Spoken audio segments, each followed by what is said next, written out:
22 जनवरी को अयोध्या में राम मंदिर प्राण प्रतिष्ठान का महाउत्सव था। इस उत्सव के दौरान ही इसी उपलक्ष्य में कांग्रेस नेता अनिल शर्मा ने मुंबई में भी कार्यक्रम का भव्य आयोजन किया, जिसमें सुबह 8 बजे 108 ध्वज शोभा यात्रा निकाली गई, जिसमें बड़ी संख्या में लोगों ने हिस्सा लिया और हाथ में भगवा झंडा लिए जय श्री राम के घोष के साथ आगे बढ़ते रहे। इस शोभा यात्रा की शुरुआत श्री शिव मंदिर से हुई, गोरेगांव पश्चिम से, और जिसकी समाप्त हुआ आकर शिव जय अम्बे शोभा यात्रा के उपरांत पहुंचे जय अम्बे शक्ति मंदिर में, जहां राम दरबार स्थापना एवं प्राण प्रतिष्ठान किया गया, पूजा अर्चना की गई। इस दौरान अनिल शर्मा के साथ बड़ी संख्या में भक्त और कौम वहां पर उपस्थित थे। पूजा अर्चना के बाद वहां पर भव्य भंडारे का भी आयोजन किया गया था, जहां पर आए हुए भक्तों के लिए भोजन की व्यवस्था अनिल शर्मा के द्वारा की गई थी। तो इस दौरान मीडिया से बातचीत में संजय, निरुपम और अनिल शर्मा का क्या कुछ कहना था, देखिए मुंबई की खास रिपोर्ट। राम मंदिर का प्राण प्रतिष्ठान है, इस तरह पूरे देश में एक उत्साह का माहौल है। वहीं कांग्रेस भी इस उत्साह में शामिल है, क्योंकि आज कांग्रेस द्वारा 108 ध्वज का यहाँ पर यात्रा निकाला गया। सबसे पहले संजय जी, कितने खुश हैं आप? राम मंदिर का प्राण प्रतिष्ठान हो रहा है, क्योंकि कह रहे हैं विपक्ष खुश नहीं है।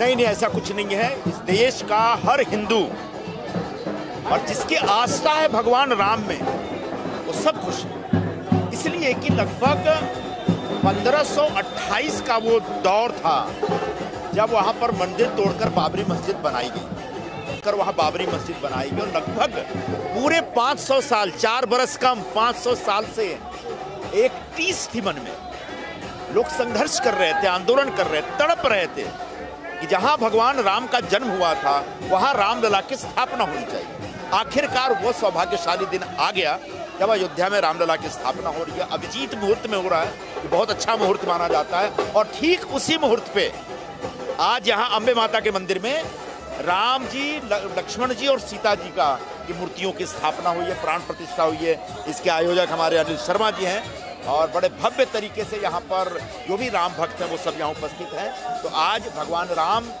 वापस अयोध्या आए हैं, और उनके प्रति जो श्रद्धा और भक्ति है लोगों में, वो एकदम उमड़ पड़ी है, और पूरा देश राममय हुआ पड़ा है, और हम सब राममय हो गए।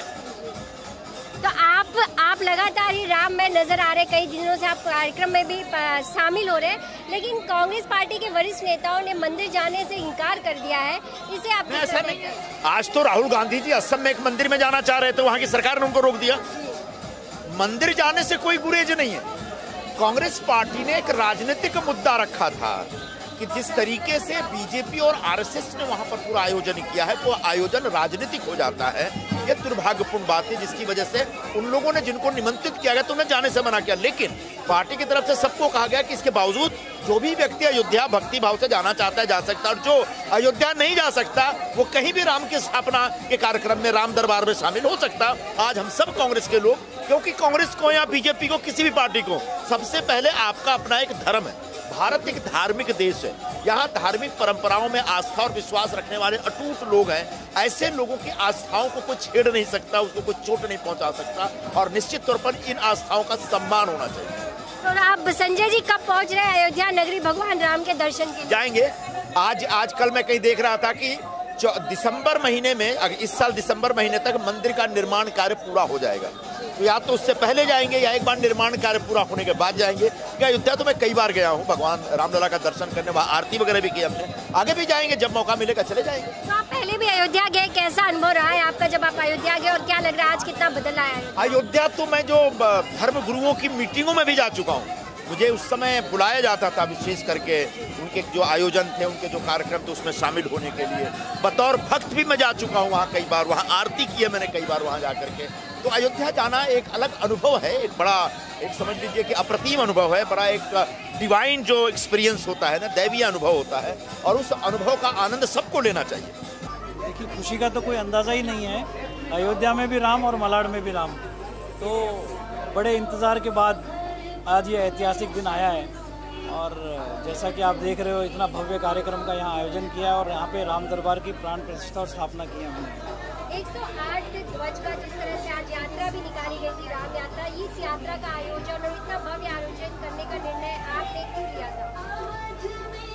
दरअसल मैं आपको बताऊं, आज मेरी शादी को 25 साल हो गया। आज मेरी 25वीं वर्षगांठ है, सिल्वर जुबली है। और ये जो ध्वजा का जो आइडिया था, ये बेसिकली मेरी वाइफ का ही आइडिया था। राम दरबार की स्थापना करनी थी, तो बहुत सारे मंदिरों से मुझे सुझाव आया कि आप जो ध्वजा यात्रा निकालना चाहते हैं हमारे यहाँ से निकालिए। आखिरी में हमने डिसाइड किया कि हम लोग महेश नगर से शिव मंदिर से ध्वजा यात्रा निकालेंगे। बहुत बड़ी संख्या में लोग इस ध्वजा यात्रा में शामिल हुए। किस तरह आपने देखा जो आज पूरा राममय, पूरा देश आज राममय में डूबा हुआ है? पूरा देश आज राममय में डूबा हुआ है। और यहाँ हर इंसान, हर व्यक्ति में इतना उत्साह था कि पूरी यात्रा में हम लोग खूब ढोल बाजे के साथ प्रभु श्री राम को यहाँ लेकर आए हैं।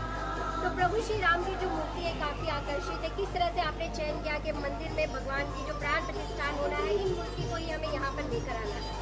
देखिए, इस मंदिर में अक्सर हम लोग आते रहते हैं, रोज़ दर्शन करने आते हैं। यहाँ पे आप देखेंगे तो लगभग आपको सभी भगवान विराजमान नज़र आएंगे। ऐसे मन में विचार आया कि क्यों ना यहाँ पे राम दरबार की स्थापना की जाए। और बस फिर जब प्रभु की इच्छा हो गई तो फिर उसको कोई रोक ही नहीं सकता। आप एक नेता भी हैं, कांग्रेस पार्टी से भी हैं, आप एक जनता के लिए कार्य करना है, तो भगवान से क्या कुछ प्रार्थना होगी आपकी, किस तरह आगे कार्य करना है? बस प्रभु से यही इच्छा है कि संसार में सुख शांति बनाए रखें और हमेशा हमारे लिए अच्छा ही अच्छा हो हमारा